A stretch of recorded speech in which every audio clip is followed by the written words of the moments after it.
And welcome everyone who isn't usually a part of this group. Wisdom Keepers doesn't necessarily have an age.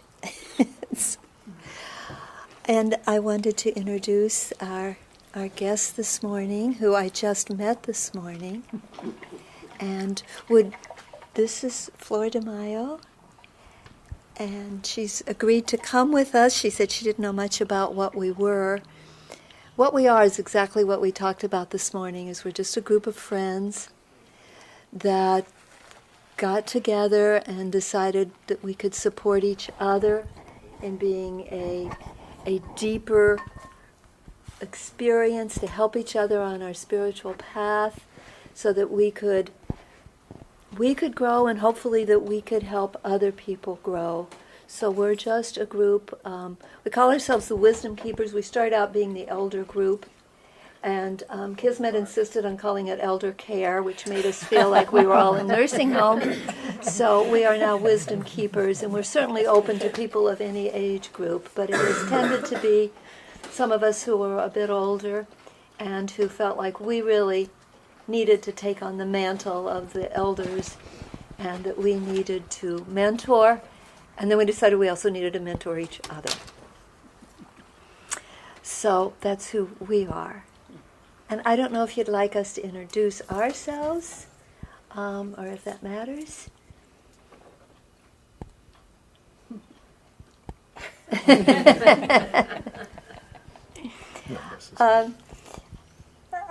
What we usually do is just share our personal journey, and what I think that we would like is to hear about your journey, because you've been doing some really profound, deep things that we would love to hear about. And you're certainly welcome to ask us for anything as well.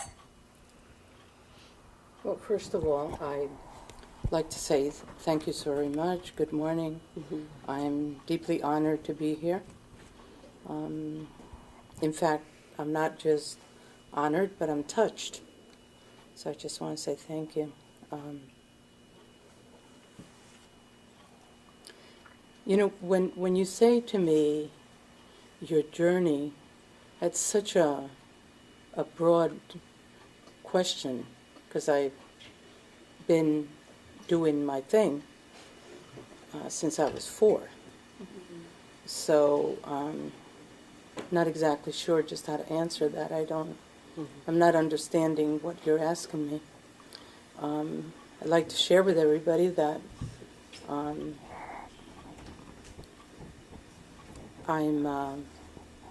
originally from Central America, born and raised.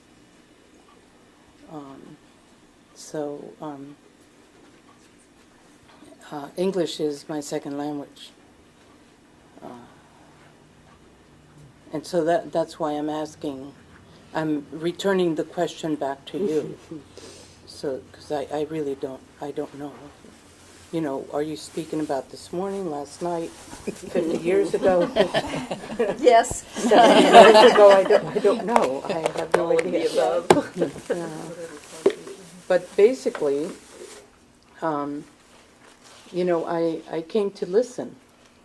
And through listening, if I have something to share, I would like to have the opportunity of doing that, because this is my first time. I have not been here, and I'm not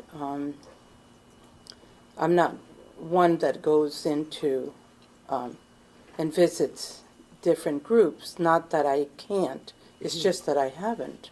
Mm-hmm. So I'm not exactly sure about anything. Grandmother, what happened when you were 4?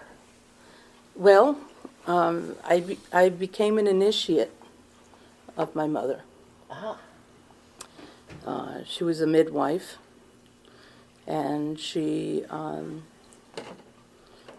awoken me in the middle of the night, and she said to me, "Daughter, awaken. The stork is coming." So I opened my eyes, and I saw my my mom. And in the mind of a little child, I was aware of,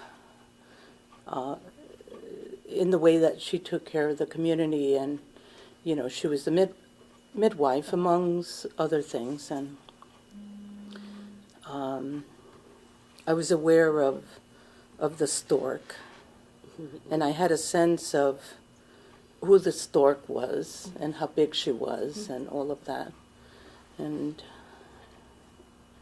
I just went into this place of just wondering, in the middle of the night, of how we would do this, if we were going to get to the place to where we were going before the stork came with the baby. So the second phrase of my mom's words were, I believe that her name was Garcia. She said, Mrs. Garcia is going to bring light forth. And then I just,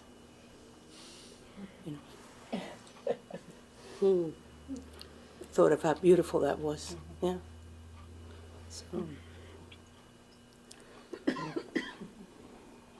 So we went to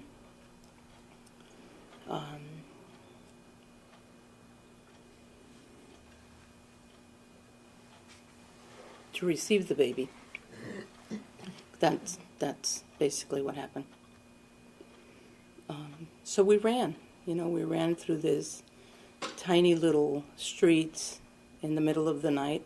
It seemed to me like it was full moon. It seems like all babies are born on full moon. And I say full moon because I was able to, play with the shadows, as my mom and we were running to get to the neighbor's house before the stork came. And so, it was a precious initiation. Yes. Yeah, and of course it goes on and on and on. Yeah. But that's what happened.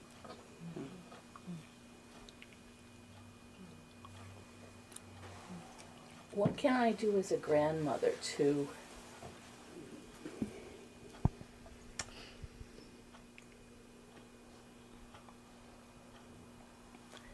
I don't want to say even encourage, but to work with my grandchildren. One's 1.5 and the other one's 5. And I just want them to maintain, I guess, the wonder that they have towards the world and hold that through their lives. Well, we have to go into their world and become that, But I think the biggest thing that I hear from what you're asking is that we as both grandmothers and grandfathers, we have an obligation. And the obligation is, to be present, because the children are just beginning on their cycle of life. We as humans forget that we're beings of cycles, just like the rest of nature. And according to the teachings of my ancestors, the Mayan of Central America, we have 4 cycles of life. So every 13 years we go through a cycle. And rightfully at the 4th cycle, at the age of 52, that's the time that it's our right, according to the growth that we have gone through in a sacred circle, that it's our right to be present with God and to dedicate ourselves and to become individual leaders of that relationship. The first of the 4 cycles, we're busy doing stuff. We're busy being children, we're busy being adolescent and young adults. We're busy with our families, we're busy, and then at 52, the busy cloak comes off, and you make a natural commitment according to the cycles that you're going to sit in the center of your being and become one with God. But we have those obligations as humans to go through those cycles. We can't get out of that. It's part of who we are, what makes us. So it's our birthright to live in that place of grandparenting and to do whatever you like. I make choices every day. For example, I think a lot about things that I learned when I was a child. I think about the mystery of the nature spirits that work with the plants. I think about all the things that my mom taught me. And I love to make tiny little altars for the nature beings. I mean, now I'm doing what I want, not what anybody wants. Right. Right. With in mind, with the responsibility of being a married woman, being there for my partner of 50 years, being there for my family, because they're my first obligation. Yes. We have two obligations. The obligation of relationship with spirit as humans, when from the beginning, we're in love with the great mystery. Mm-hmm. We're just born in awe. Yes. And then the second obligation is family. Whether it's your immediate family with brothers and sisters, mom and dad, but then our obligations with our spouse, our loved ones.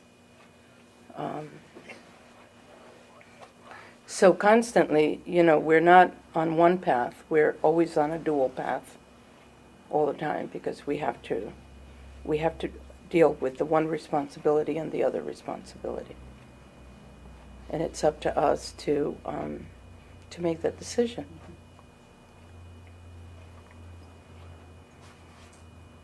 So I have a new motto in my life, and I've said to my beloved, don't want to do anything if it isn't fun. That's where I'm at right now. And I am preaching it, walking it, doing it, because I don't. Life is hard. It's really, really, it's rough. And I'm right now in full ownership of my independence, full ownership of my empowerment. And so what can we do as people that finish the fourth cycle of life is do whatever you like, do whatever you want, I'm serious. There were times in my life, maybe I won't comb my hair, and I really don't care. I'm not concerned. Maybe I'm just too busy. And what am I busy? I'm busy being with God, just doing what I want to do. I'm not being selfish, because I'm also there for the family, children, grandchildren, the community.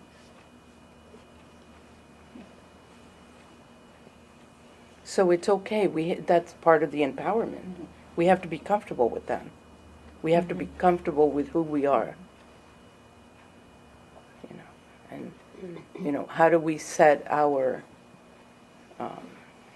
space, our sacred space? It's part of who we are. So I practice that. Yeah, I practice every face of the child. duplicating it in relationship with raising our children. Our children right now are 41 and 46. Our grandbabies right now are 15 and 18. Mm-hmm. But let me tell you something, I had fun. I had absolute fun just hanging and doing and just being. Because living in Central America is difficult. Yeah.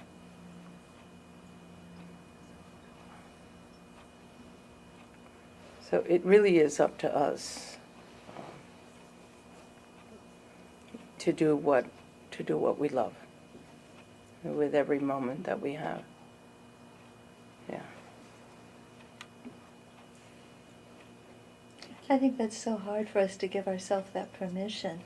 And you're even talking about like 52 as the cycle, beginning the cycle. You know, I think we retire, some of us at 65, some of us still keep working. It's so hard to let go of all the shoulds and what all we should be doing. The freedom, I think, part of, some of us talked about the same, not combing your hair. Part of like being in Florida for us is that, you don't have to wear shoes, you don't really have to wear clothes or many clothes, or then after a while there's no sense combing your hair, and because of the humidity and the heat. And the permission, for me, what you're talking about is also that as I do what I want, I find that helps other people, as opposed to having to do service to help other people. Doing what I want to do is often reaching out, and like you're saying, being there for family or being there for other people. And that was one of the things that this group, we struggle with is, how much can we be there for other people? How much do we have to take care of ourselves and our own family and health problems that we, most of us have at least one thing we're trying to cope with. And we have trouble with that balance of feeling like we want to be there for the community and for younger people, but we also want to be there for ourselves and do exactly what you're saying, is doing what we want. Like maybe what we want is really being in pajamas all day and praying and meditating and sitting in the garden. Yeah. So I don't know, that balance is hard for me, and we've talked about it for all of us here. Mm-hmm.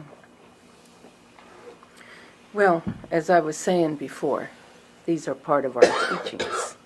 So it's not anything that,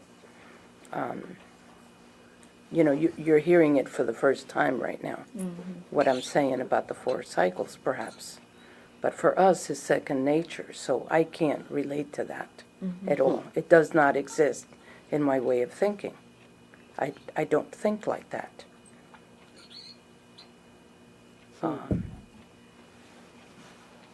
So maybe we have to really start rethinking. What is it that we really want? What's our purpose in life as humans?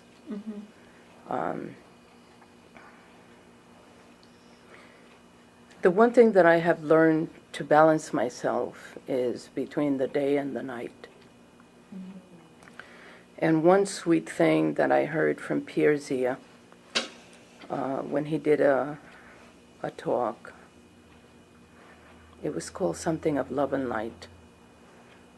And one thing that I returned home with was that he said that, and I'm not exactly sure if this was word for word, but this is how I understood it, that these are my words, these are not his words, that we are children of the dreams, that we dream in the daytime and that we dream in the nighttime. And there's a continuation between the day and the night. And I took that and I embraced it, because that's how I support my community and my family and all of the people that I love and the requests that I get. That for me, it is a constant day and night thing. And it's the only way that I can think in my heart that I'm getting something done. Because getting something done, it doesn't necessarily mean that you're physically laboring, okay? Getting something done is embracing it in your heart and bringing it into another level through that support. You know, the physical action is not the only thing that we're here to do. So finding the balance between our physicalness and what we can do through the heart and the prayer is another way of looking at everyday life. So, so that has been a tool that has been with me, but it was never in a way that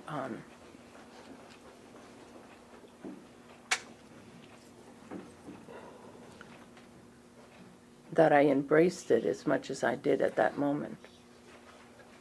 Yeah, because we're constantly growing and learning and seeing and doing. You know, we're students of the light.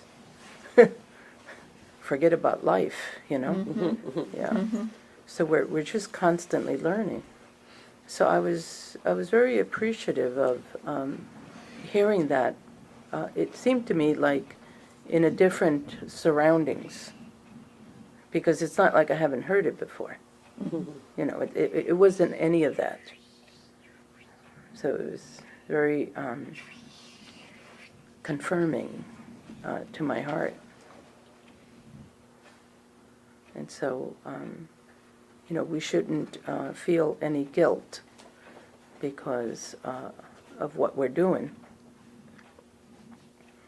but just embrace it and do the best that we can, you know. Yeah.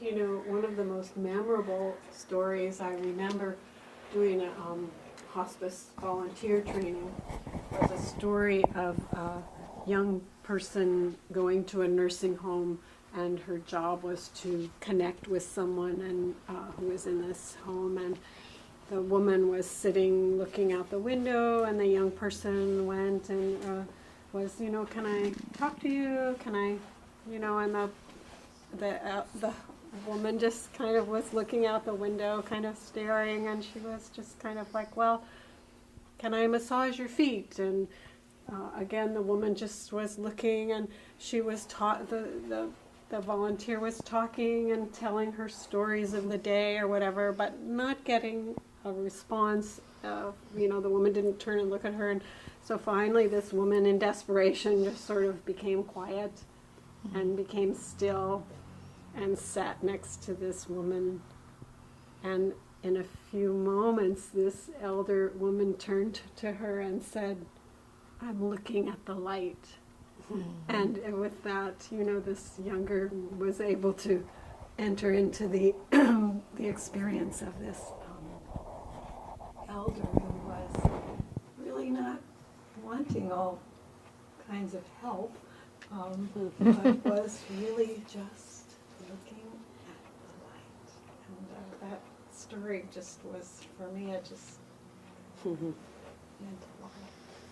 It's beautiful, because I like to look at the light. So I came down to listen. That's basically what the thought that I had, Carla, when you emailed me. Yeah. Is there a fifth stage, fifth cycle? I'm sorry? Is there a fifth cycle or just 4 cycles? 4 cycles. Just like nature. 4 cycles, yeah. This is going to change the whole subject. I want to know what's in the bag. It's my altar. We all have sacred things that we carry. Right. This is my sacred thing. Thank you for Yeah. putting it in the table. Yeah. And, It's a gift. of course, food is altar items too. We eat that. I have a young friend that I've invited to come down to meet Pierre Zia. And that's how that's how my journey started, by deciding to come down. I emailed Pierre Zia, and I asked him if I might be able to come down. I didn't say it exactly like that. I said something like, I don't know what the right words were, but I said something like, "Beloved elder, I like to be with you in prayer." Something like that. Yeah, I wrote to him. But in coming together, may I bring a young friend to meet you. And this young man, and it's an answer to what's in there. That's, I'm going around here. Yeah, answering your question. He's, we're all special humans, right? But the first time that I met him, he knocked on my door. And he, at the time, was living in Santa Fe, and I lived in this other little town, like 45 minutes down the road. So he knocked on the door, and I saw this young, tall man in blue jeans and a saffron robe. And I opened the door, and I just said something like, "Can I help you? Because I'm out in nowhere." Yeah, and I just want to know, what can I help you with? And of course I was busy, okay? I was doing something. So I needed to know immediately, what can I do for you? What is it? Because I had to get back to whatever I was doing. And he said to me, "Flordemayo, the beloved mother told me to come and see you." And I thought, how sweet is that? So then I opened the door and I let him in. And he was brought by another friend. I believe that there might have been a few people that came with him. I don't remember right now. But when I met him, he was like 20-something. And he might be closer to 30 right now. So he's flying in sometime today. And he's the reason why I'm walking with the altar. This particular altar, because we just received this. And so I'm walking with that. I'm honoring it. When we have something that we are infusing, with love and light, we hold it and we walk with it and we bring it, and it becomes a witness of everything that we are saying and that we are doing, and so as I carry it around, this is what it'll be. It's all of us. Yeah, because everything that we do is inclusive. It's nothing that I'm doing anything all by myself, right? And so perhaps maybe he'll talk about it and maybe he won't. But that's about all that I could say about Thank you. my Yes. altar item. Yeah. Could you talk about the altars that you mentioned about your garden? That I'm not sure exactly what you called them, but you said spirit, for the spirits of the plants. I'm going to backtrack a little bit. Okay. And what I'm going to backtrack to is we as humans are a walking altar. Okay, we adorn ourselves as if we are putting something to be seen, to be looked at, to be prayed with, to be part of, to commune with, whatever the word in English that you want to, put in that.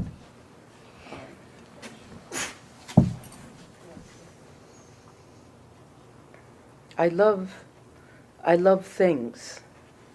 Things meaning anything. A little stick, a little seed, a little dry flower, a little rock, a big rock, a little bit of water, a little bit of food. It doesn't matter. Everything is a thing. It doesn't matter. It doesn't matter. But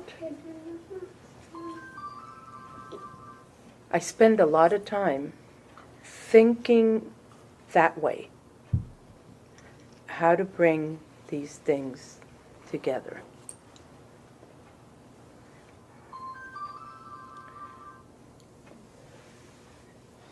In the rainforest of Central America, it's not any different than, this place in Florida. It's not any different than my place in the desert of New Mexico.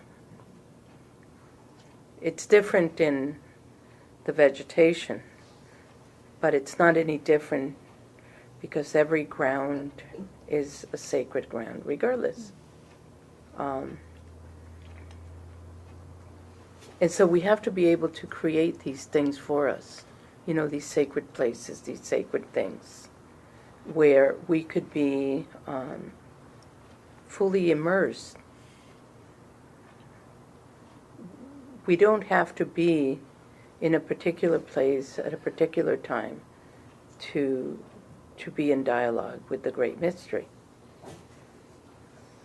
But because I think about it, because I feel that it just brings such incredible connection of love and peace and love and light into my life, into my well-being, into who I am, that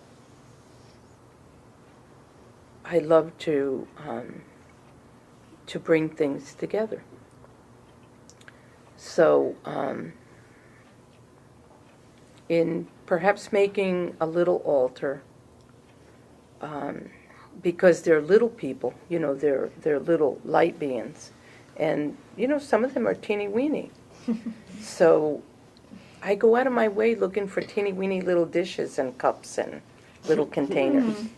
Okay, and then I go out of my way and give them some yum-yums, some gummy bears, I'll put a little gummy bear out there, And even if the ants came out and ate it, it's like, then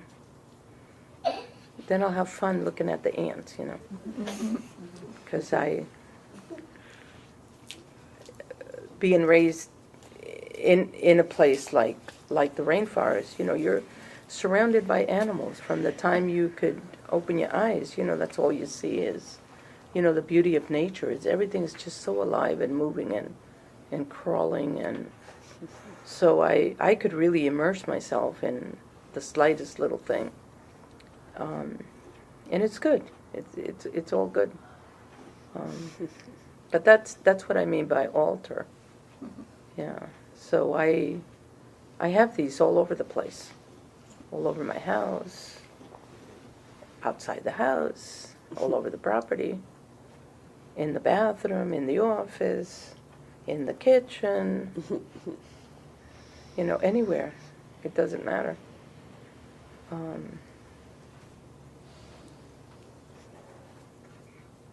So it really, really depends. That's what I was saying. Yeah.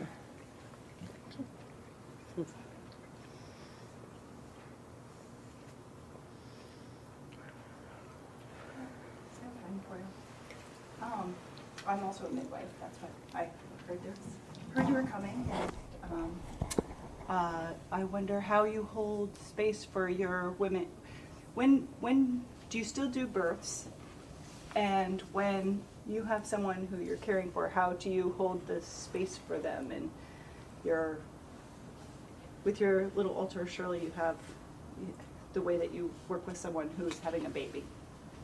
I wonder, what's that like? Well, first of all, I just want to say that I'm not a midwife. Oh, your mother. My mother was a midwife. Yeah.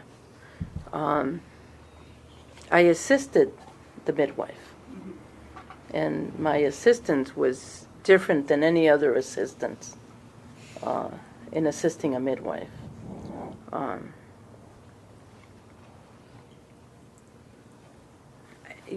Women are automatically doing, making their little altars. They're preparing their things for the baby that is coming. It's like, it's in us, because we know that, that the baby is growing, and so we automatically start getting things together for the baby. So that's a form of making an altar. You go through the whole process. You wash the clothing that you buy or you receive. You iron them, you prepare them, you're thoughtful. You're thinking about the room, the little place where you're going to put the baby, the little sleeping quarters and all of that. It's all so sacred. It's so beautiful. The thing is,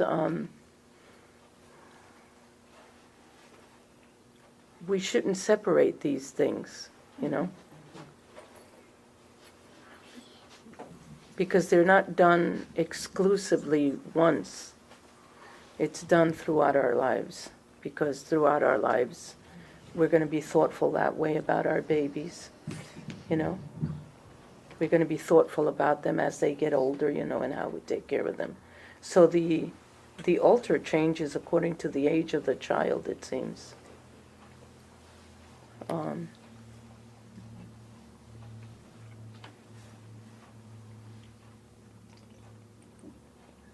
But I just want to say thank you for coming with your children, because, having the children is very important, because they're able to receive as much as we're receiving, and then they'll, think about it later and remember it later, and it becomes part of them. So thank you for doing that. It's always important to have the children with us. Yeah. When I was, when my children were young, I didn't go anywhere without my children. Yeah. I had both of my children. I remember the first few times that I went to the abode of the Message, I think the proper name is, in upstate New York. Yeah, I was carrying a baby on my back, and I had a crawling baby on my hand, and that's the way that it was. Perhaps maybe my husband sat in the front, and he listened more to what Pierre Vilayet was saying, or anybody else, and I was in the back with my babies, and guess who was having fun?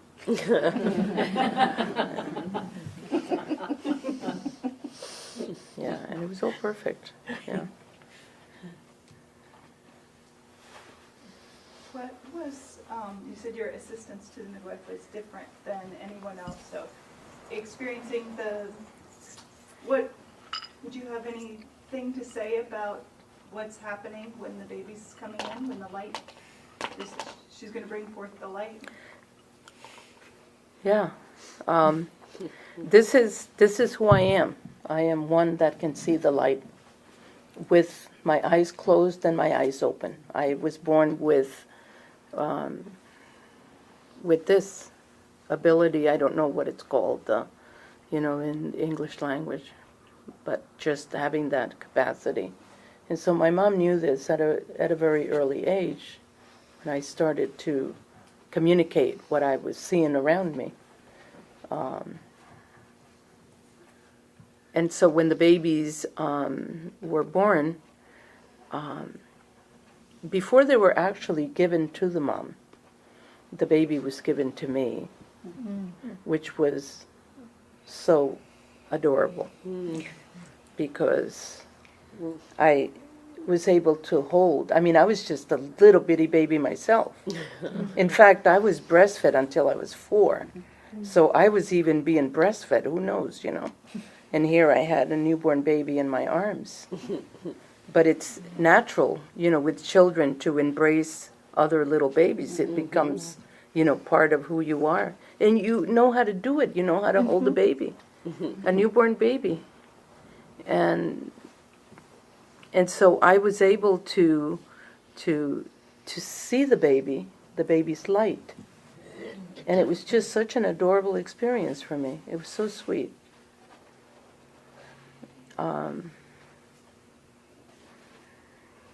So that was my job as an assistant. To share that, with the mom and dad, whatever it was that I was seeing. I don't remember too much detail, just because I did see quite a bit of babies.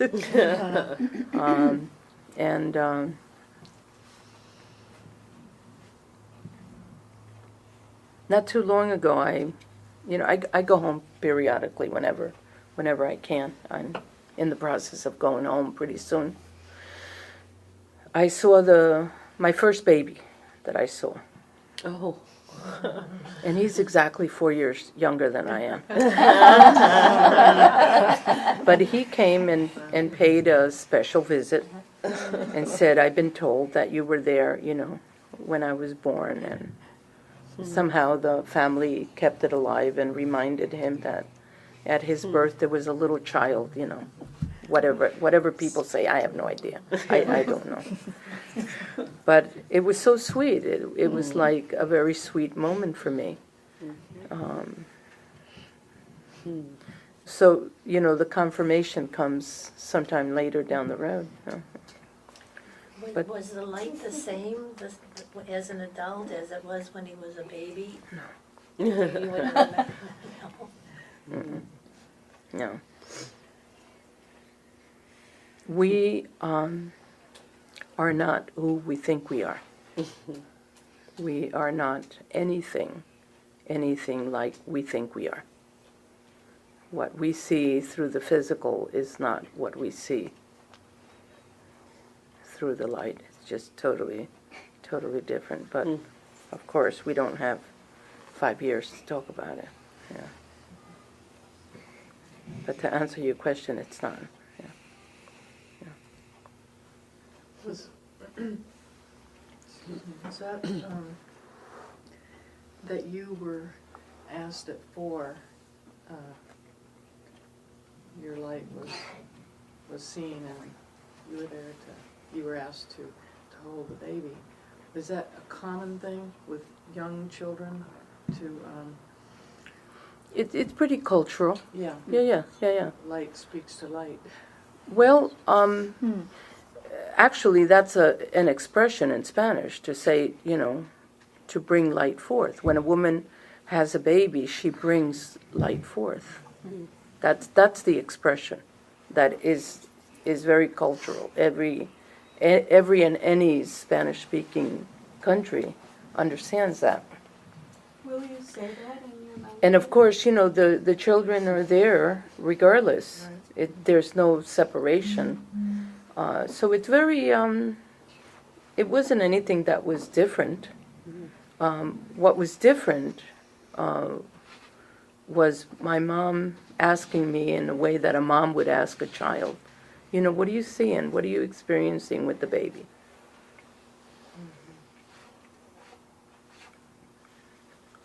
And I remember that when I was a child, I had like a little bit of a lisp, when I spoke. Sometimes I think about that. I have older brothers and sisters right now.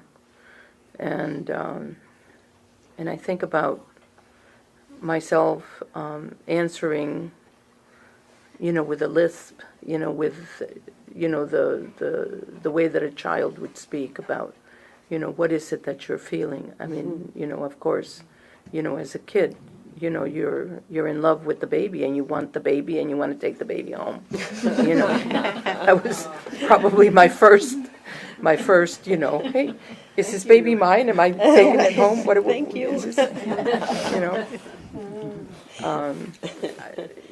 I don't know. Who knows? All I know is that it was a very beautiful experience, that I had the opportunity to do that. But those magical words were very magical. My mom asking me, child, awake. No, she said, daughter, awaken. And I opened my eyes, and I saw my mom. And she said, the stork is coming. And it was like, my mind just went in the 4 directions and back. Yeah. Can you say it in your native tongue? Can you say it in your native tongue? Is there anybody here that's fluent in Spanish? Fluent? No. It doesn't matter. Okay, I love the sound. You love the sound of I love Spanish? the sound of... So daughter, the word in Spanish, daughter, is hija, hija. Awaken, levántese. Levántese is to actually physically get up and move. But she probably said despiértate, which means open your eyes, awaken. Yeah, it's probably what she said, but she could have said anything. And then the next word, she said ya, which means right now. Viene, which means is coming.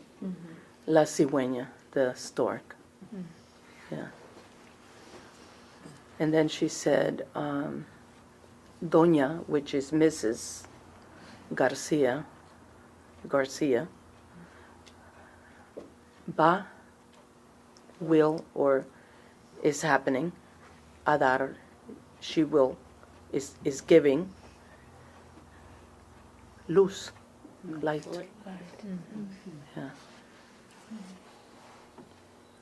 And we know about these things, but even now, there are some, in some Spanish countries, we've forgotten how to say that. So we've eliminated the word bringing light forth, but say something else in place. Yeah. You speak of the light and seeing the light. I wonder if you could tell us a little bit about what that's like, and I know you do healing work. Your website says Universal Healer. You know, And that you're really asking a very resonated. long, very complicated question, because there's just no way that I can express it in so many words. These things that are seen in the invisible world, there's no language for that. There really isn't. Right. As much as I try, whether in Spanish or English, you really, it's really, really difficult.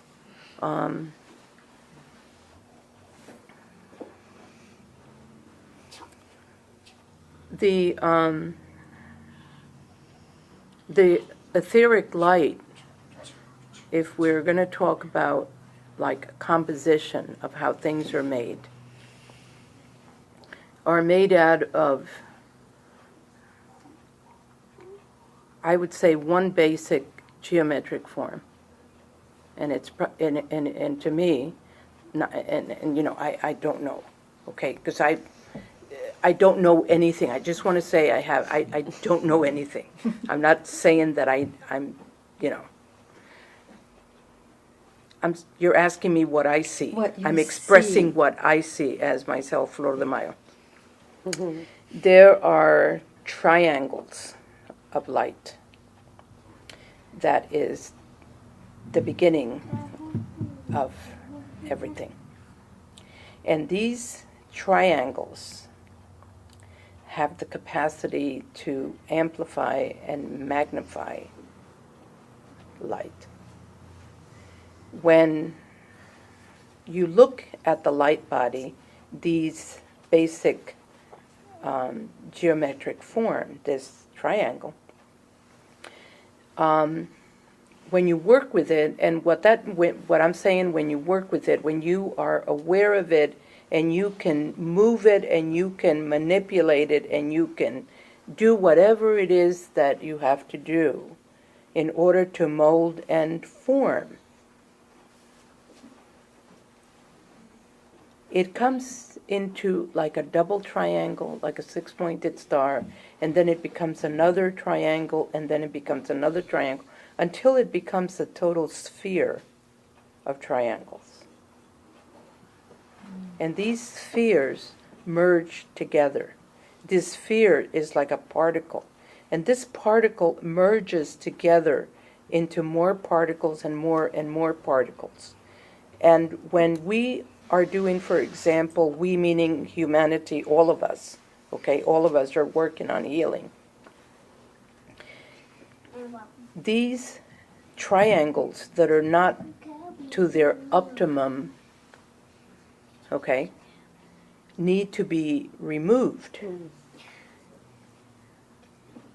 And then you bring the new working triangles into. But everything starts in the light body before it actually comes into the physical body. So it's a process. It's an incredible process. Yeah. My experience with doing healings, the key word here is surrender and trust.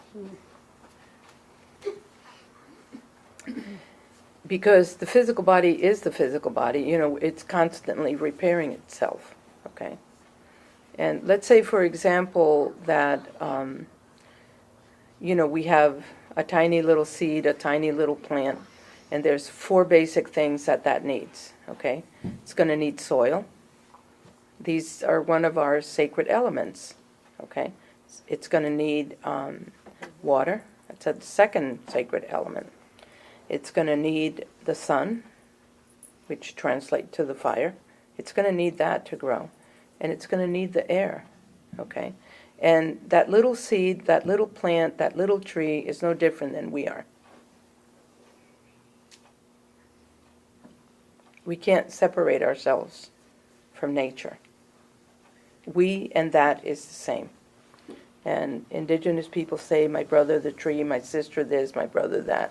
It's because it's not separate. We think it is, but it's not. Us humans, without these basic 4 elements, we're not alive. We keep, we become dust. And even dust is alive.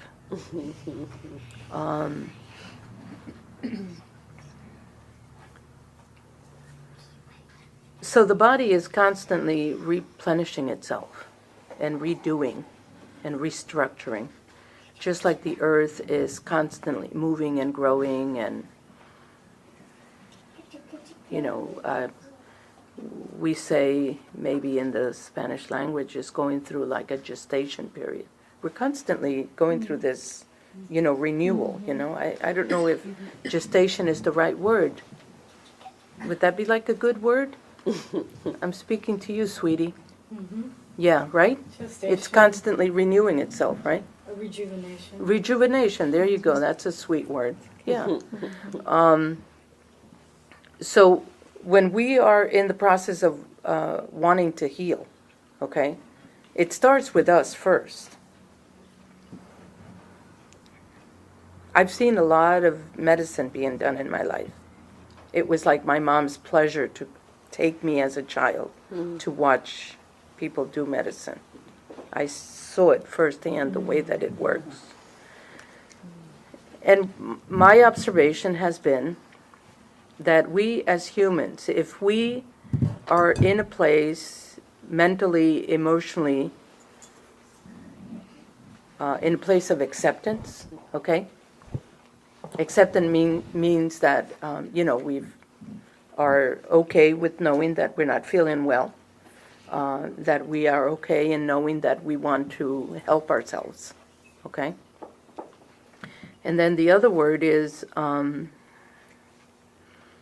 which brings us into trust, that you are just in so aligned, with the divine, that you're going to give yourself, and this is a beautiful, beautiful word. The word is to give of yourself, okay? When we have a relationship with Spirit, we give of ourselves. We allow ourselves 100% to merge with that mystery. We give of ourselves. It's taken me almost 70 years of meditating on that word. How do we give of ourselves to the process? It is only at that time that everything works in this divine order. Surrender, and we give of ourselves. And the magic happens. The magic meaning the restructuring, okay? The releasing. And that's the whole process of healing. And that's what happens, through healing. And the quicker that we understand that, the better that we're going to repair ourselves. Now, there are those times that you need extra help. And of course, we could talk about that.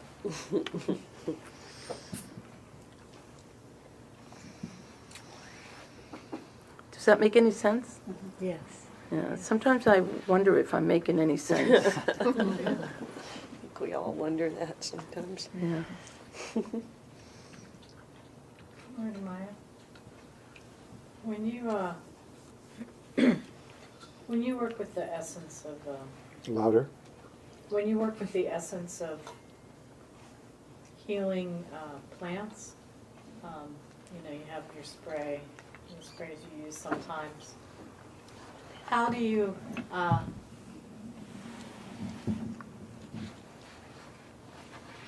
I guess it's not just a how. I'm just feeling, it seems like they're all qualities of love in one way or another. What do you feel? What do you feel from the various healing plants and how you put them together? How are you guided?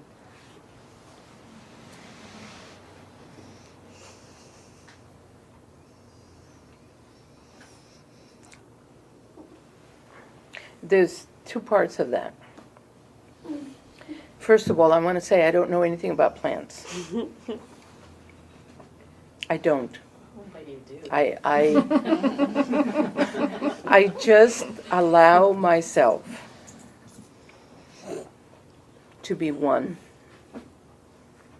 to have this merging of energy. And it is through that I'm allowed to work with that. There are many plants around the globe that are not working up to their optimum. And the reason for that is because in the past, 150, 200 years, we've been in a state of crisis with all kinds of pollution. It's not like, the old days. I mean, even way before I was even born. The soil is polluted all over the earth. The air's polluted, the water's polluted. And these are little children that are dependent on the environment. These are little ones that are there. But they don't, of course, some have the capacity to clean and do whatever it is that they need to do, but everything on the earth has its purpose of what they do. Just like us humans, we have an inner DNA mission of what we have to do. There's a cycle of evolvement through this.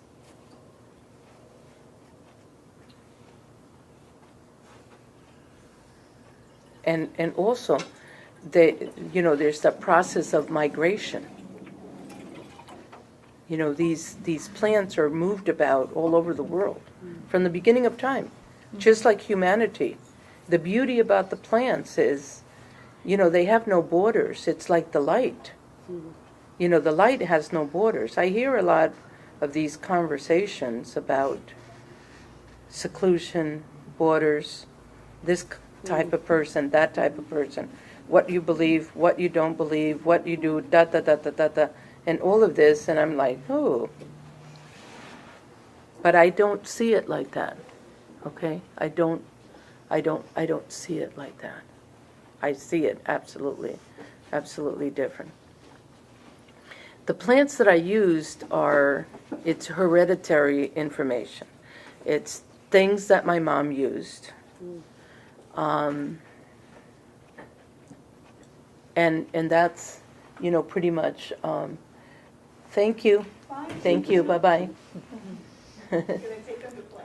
Oh, yeah. So I'm just following with inherited information that I received. My passion for everything that is living is that I am concerned about what I can do for myself and what in walking my talk and what I can do to help the surroundings around me. And if I'm helping myself to drink better water, then I want the little tiny little ants and the little tiny worms and whatever, to properly eat, whether we have a warm bed, with worms, we want our worms to have, organic scrap of food, right? I mean, we think about these things. Like, I wouldn't throw plastic inside my worm bed. I know that the baby worms are not going to eat the plastic, I mean, it's so harmful. I mean, we have to think about these things. So I think about myself, what would I do? What would I do to help them? To make it into a better surroundings for where I live. So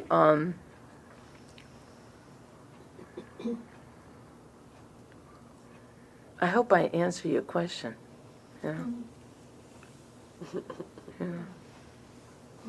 But we're all, victims of the same thing right now. Yeah. And that's not to say that there wasn't, any kind of pollution or anything like that way before then, but things kind of escalated and got, really different in the past, 100, 200 years.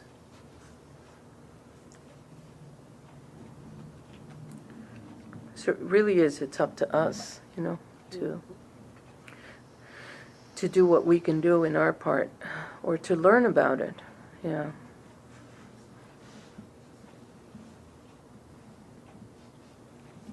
Is there anything that you feel is super critical that we teach our children? I'm a mom as well. My husband's watching the kids, so I could be here. Is there anything that just comes to mind that we really need to be teaching our little ones? With the little ones? Nothing more than just listen to what they're doing and saying. Yeah, and just guiding them. Kids know what they need. It's like it's in their blood. It's like, what do you do with baby plants? You just watch them. Water them, put them in the sun, give them some water, love them, take care of them, talk to them. Yeah. I was raised like that. I was just watched, but I was raised exactly like that. Yeah, the only thing I remember my mom saying would be like, she would say, "Daughter, are you listening?" Those are the words that, and my mom, when she was doing her teachings, she would speak real loud where I could hear her. So I might have been like on the other corner of the, houses over there is like one room, okay, kind of like this, everything happens in one room. But she would say, "Daughter," and if I didn't answer, I'd be like in my own world. And she would, say, "Daughter, are you listening?" And then I would say, "Yes, Mom, I can hear you." She never said to me, "What was the last word I said?" Never that. Or she wouldn't say to me, "Can you show me what I said or what I did?" Everything happened, and I was watching everything. But at the same time, I had no boundaries of what I couldn't do. I mean, I was even allowed to do forbidden things, like walk across the table. Yeah. Table. like, we have like little children here, right? If I had the desire to get on top of the table and get something, my mom wouldn't grab me and say, "What are you doing?" There were times that she would say to me, "Girl," she'd be holding my hand. She's, "Girl, what are you doing?" Did you raise your children the same way? Huh? Did you raise your children that same way? I tried. I really, really tried. But at that time, we're affected by the Western culture, and I'm married to a Western man. And there are things in this country that it's not like, just living in a one-room little place and having, the outside being the outside, Not that it wouldn't be dangerous. Thank you. But without the concern, everything is different here. You live in an apartment, you live in a house, you have neighbors, they have dogs. All these things you have to be careful for. So I tried as much as I could. Same thing with the grandchildren. I tried as much as I could. But it's different. I'm very grateful for where I was born. I think that for any human being to be in the rainforest, surrounded by nature, surrounded by plants and trees, surrounded by all kinds of little animals, and you being the midwife adopting every baby animal that showed up, that was the life. For me, that was the life. I can't even express to you how many different types of little animals I raised as a kid. And it's my passion. Yeah. And right now, I only have, and I shouldn't say only, but I've always had animals, and I've always had like a dog, like what I would say my personal dog, like that I raised it from a puppy, and I still, right now I have. I call her my cosmic child, my puppy. She's just this beautiful, beautiful little being. Yeah.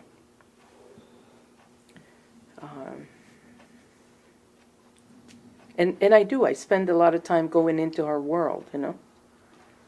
Yeah. We journey together. We dream together. She's just very special. And when you see her, she just looks like a scruffy little mutt, But that's not who she is, Yeah. She's a very, very evolved little soul. Yeah. Very special. Well, folks are starting to leave, and I was just thinking that maybe we ought to, before everybody leaves, do sort of like a closing of this group so people that have to get to work and things can. And before we say our closing healing prayer, I just wanted to thank you for someone that didn't have much to say. You have been really filling my heart, and I feel very, very full and very grateful. And Thank you, Carla. thank you to for everybody. joining us. This has been wonderful. These So- are my driving glasses. We all have about 3 different, this is reading, this is driving, this is seeing. This So shall we just say the healing prayer as a way of kind of closing? And let's get that down.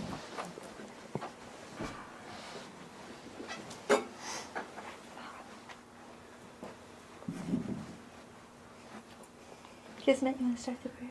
Beloved Lord, Almighty God, through the rays of the sun, through the waves of the air, through the all-pervading life in space, purify and revivify me, and I pray, heal my body, heart, and soul. Amen.